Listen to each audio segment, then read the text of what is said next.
রেলপথ, জলপথ বা সড়কপথ যেখানে হোক না কেন মানুষকে চলাচল করতে হয়। কিন্তু পৃথিবীতে এমন কিছু ব্রিজ আছে যেগুলোর উপর দিয়ে চলা মানে নিজের জীবনকে হাতে নিয়ে চলা। কিছু ব্রিজ এতটাই ভয়ঙ্কর যে দেখলে শরীর কেঁপে ওঠে। আর অবাক করার বিষয় হলো, চীন এমন একটা ঝুলন্ত ব্রিজ তৈরি করে ফেলেছে যেটা বানাতে গিয়ে 100 জনের বেশি শ্রমিকের জীবন হারাতে হয়েছে। আজকের ভিডিওতে আমি আপনাদের এমনই কিছু বিপজ্জনক ব্রিজ দেখাতে চলেছি যেগুলো দেখলে ভয়ে আপনাদের কলিজা শুকিয়ে যাবে। আর বন্ধুরা, শেষে আপনাদেরকে জানাবো বাংলাদেশের গর্ব পদ্মা সেতু আসলে কতটা বিপজ্জনক হতে পারে। আজ আমি আপনাদের এমন 6টা ব্রিজ প্রমাণসহ দেখাবো যেগুলো দেখার পর আপনারা রীতিমতো অবাক হয়ে যাবেন, যেগুলোতে চড়তে গেলে লোহার কলিজা থাকা দরকার। তো চলুন শুরু করা যাক আজকের ভিডিও।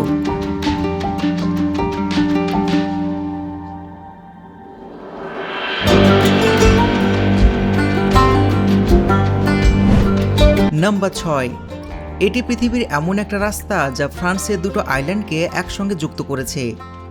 এই রাস্তাকে প্রকৃতির এক ভয়ঙ্কর রূপ বলা হয়ে থাকে, কারণ পৃথিবী তার ক্ষমতার সাহায্যে এই রাস্তাকে দিনে 2 বার করে ঢেকে দেয়। অর্থাৎ কিছু সময়ের জন্য এই রাস্তা পুরোপুরি গায়েব হয়ে যায়। আসলে দিনে 2 বার জোয়ার ভাটা হয়, আর জোয়ারের সময় সম্পূর্ণ রাস্তায় পানি ভরে যায়। এটি সত্যি পৃথিবীর একটা ইউনিক ও সুন্দর দৃশ্য। এই রাস্তাটি 4.5 কিলোমিটার লম্বা এবং এটি অত্যন্ত বিখ্যাত একটা ন্যাচারাল ওয়ান্ডার, যেখানে প্রতি বছর অনেক মানুষ ভ্রমণ করতে আসে। এই রাস্তা দিয়ে দিনে সব সময় চলা যায় না, কারণ যখন পানি চলে আসে তখন এই রাস্তাকে বন্ধ করে দেয়া হয়। এই রাস্তা দেখতে যতটা সুন্দর ঠিক ততটাই বিপজ্জনক। একবার চিন্তা করে দেখুন, যদি আপনি রাস্তার মাঝখানে আটকে যান আর জোয়ারের পানি চলে আসে, তাহলে কি হতে পারে? সমুদ্র আপনাকে ডুবিয়ে দেবে। তো বন্ধুরা, তাহলে কি আপনি এই রাস্তায় ভ্রমণ করতে চাইবেন? অবশ্যই কমেন্টে জানাবেন। নাম্বার 5। বন্ধুরা, সাইবেরিয়ার এই ব্রিজ পৃথিবীর সব থেকে বিপজ্জনক ব্রিজগুলোর মধ্যে একটি, আর এটি সম্পূর্ণ কাঠ দিয়ে তৈরি করা হয়েছে। এখানে মানুষ খুব একটা যাতায়াত করে না।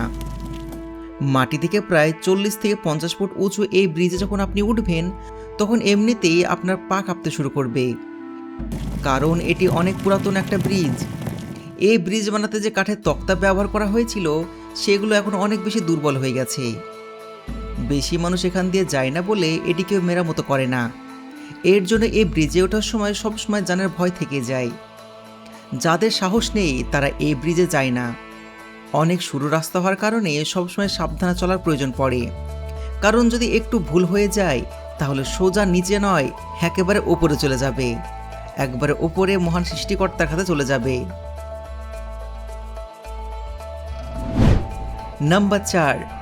এটি পৃথিবীর একমাত্র এমন রাস্তা যেটা আস্ত একটা বিল্ডিংয়ের মধ্য দিয়ে গেছে, আর এই বিল্ডিংয়ের ওপরে নিচে মানুষও বসবাস করে। এটি দেখার পর কোনো সায়েন্স ফিকশন সিনেমার দৃশ্য মনে হবে, কিন্তু এটা কোনো মুভি নয়। এটি হলো জাপানের টেকনোলজি। জাপানের সরকারকে এখান দিয়ে রাস্তা তৈরি করতে হতো, কিন্তু এই বিল্ডিংটা অনেক দামি ছিল, কিন্তু এখান দিয়ে রাস্তা করা দরকার ছিল। তাই জাপানের সরকার ডিসিশন নেন এই বিল্ডিংয়ের ভিতর দিয়ে রাস্তা তৈরি করা হবে। হাজার হোক জাপানের বুদ্ধি। এর জন্য রাস্তাকে সরাসরি বিল্ডিংয়ের মধ্যে দিয়ে বানানো হয়েছে। এই পুরো বিল্ডিংটি জাপানের একটা বিখ্যাত কোম্পানির অফিস। এই ব্রিজটি বিল্ডিংয়ের 5ম থেকে 7ম তলা ভেদ করে চলে গিয়েছে। আর অবাক করা বিষয় হলো, জাপানের সরকার এই বিল্ডিংয়ের মালিককে রাস্তা ব্যবহারের জন্য প্রতি মাসে রীতিমতো ভাড়া দিয়ে থাকে। নাম্বার 3। বন্ধুরা, আমাদের শহরে অনেক ধরনের বিজি ইন্টারসেকশন থাকে, যেগুলো এত জ্যাম লেগে থাকে যে ড্রাইভ করার সময় অনেক রাগ উঠে যায়। যদি আপনারও এরকম হয়ে থাকে তাহলে আপনি চীনের সাংহাই শহরে কোনো সময় ড্রাইভ করতে চাইবেন না। প্রক্সি ভ্যাক্ট দুনিয়ার সবচেয়ে বড় এবং ব্যস্ততম ইন্টারচেঞ্জগুলোর মধ্যে একটি। এখানে টোটাল 5টি লেভেলের সেতু রয়েছে, যা দুটো হাইওয়েকে এক করেছে। পৃথিবীর সবচেয়ে বড় ইন্টারচেঞ্জগুলোর মধ্যে এটি একটি। এখানে এত পরিমাণ ভিড় হয় যে প্রতি ঘন্টায় হাজার হাজার গাড়ি এখান দিয়ে যাতায়াত করে। সবচেয়ে মজার বিষয় হলো, এই রাস্তাটি সম্পূর্ণ টোল ফ্রি। সরকার এখানে কোনো রকম টোল বসায়নি।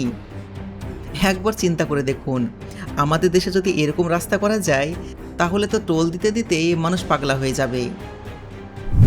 এই রাস্তায় যাওয়ার আগে এই রাস্তার ম্যাপ সম্পর্কে আপনাকে ভালো করে জানতে হবে, না হলে আপনি এই গোলকধাঁধায় পুরোপুরি হারিয়ে যাবেন। বাংলাদেশের পদ্মা সেতু কয়েক বছর আগে উদ্বোধন হয়েছে, আর সেখানে নির্দিষ্ট টোল বসানো হয়েছে। টোল বসানোর এই সিদ্ধান্ত কি ঠিক ছিল নাকি ভুল? আপনাদের মতামত কমেন্টে জানাবেন।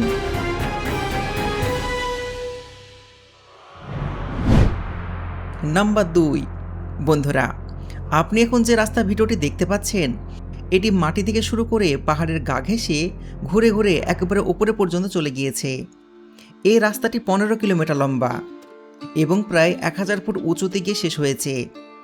এই রাস্তায় ড্রাইভ করার সময় আপনি 100টির বেশি ইউটার্ন দেখতে পাবেন, যার ফলে বিপরীত দিক থেকে আসা গাড়িকে আপনি কোনোভাবেই দেখতে পাবেন না। এই রাস্তায় ড্রাইভ করা মানে হলো নিজের জীবনকে হাতে নিয়ে চলা। এই রাস্তার কিনারায় সেফটি ব্যারিয়ার আছে ঠিকই, কিন্তু যদি আপনার গাড়ির স্পিড অনেক বেশি থাকে কিংবা অনেক যদি কম থাকে, তাহলে আপনাকে খাদে পড়া থেকে কেউ বাঁচাতে পারবে না। তবুও এই রাস্তা দিয়ে দিনে কয়েক হাজার গাড়ি ওঠাচলা করে। যারা জীবনে ভয় পায় না, তারাই এই রাস্তা দিয়ে সহজে চলতে পারে। আমাদেরকে যদি বলা হয় এই রাস্তা দিয়ে চলতে, তাহলে তো আমরা ভয়ে মরে যাব। তো বন্ধুরা, এই রাস্তা যদি আপনাকে ড্রাইভ করতে দেওয়া হয়, আপনি কি পারবেন? অবশ্যই কমেন্টে জানাবেন। নাম্বার 1, এই ব্রিজটি বানানো হয়েছে বিজ্ঞান ও টেকনোলজির একটা চরম সমন্বয়ে। এই ব্রিজের উচ্চতায় এতটাই বেশি যে সাধারণ মানুষ তা কল্পনা করতে পারবে না। মাটি থেকে প্রায় 175 ফুট উচ্চতা নির্মিত এই ব্রিজটি সত্যি মানুষকে অবাক করে দেয়। এই ব্রিজের মাধ্যমে দুটি শহরকে যুক্ত করা হয়েছে, আর বিশেষ করে এই বিশাল প্রজেক্ট বানানোর সময় 100 জনেরও বেশি মানুষের জীবন হারিয়েছিল। এই ব্রিজের বিশেষত্ব হলো এই ব্রিজে যে কেউ গাড়ি নিয়ে সহজে চলতে পারবে না। শুধুমাত্র দক্ষ ড্রাইভাররা এই খাড়া ব্রিজে ড্রাইভ করতে পারেন। এবার হয়তো শোনার পর আপনার মনে প্রশ্ন আসছে যে এই ব্রিজ এত খাড়া করে কেন বানানো হয়েছে? তো এর উত্তর হলো, নিচ দিয়ে যেন বড় বড় মালবাহী জাহাজ সহজে চলাচল করতে পারে। মূলত সেই জন্যই একটি আইল্যান্ড থেকে আরেকটা আইল্যান্ডে যাওয়ার জন্য এত উঁচু করে ব্রিজ বানানো হয়েছে। এবার আসা যাক সেই ব্রিজের কথায়, যার জন্য আপনারা এতক্ষণ পর্যন্ত সময় দিয়ে ভিডিওটি দেখছেন। কয়েক বছর আগে বাংলাদেশের পদ্মা সেতু উদ্বোধন করা হয়েছে। এর ফলে বাংলাদেশের অর্থনৈতিক ব্যবস্থা উন্নতির পাশাপাশি কোটি কোটি মানুষের দীর্ঘদিনের যাতায়াতের কষ্ট শেষ হয়ে গেছে। এই ব্রিজটি বাংলাদেশের মানুষের জন্য যে কতটা জরুরি ছিল, এটা তো আপনি বুঝতেই পারছেন।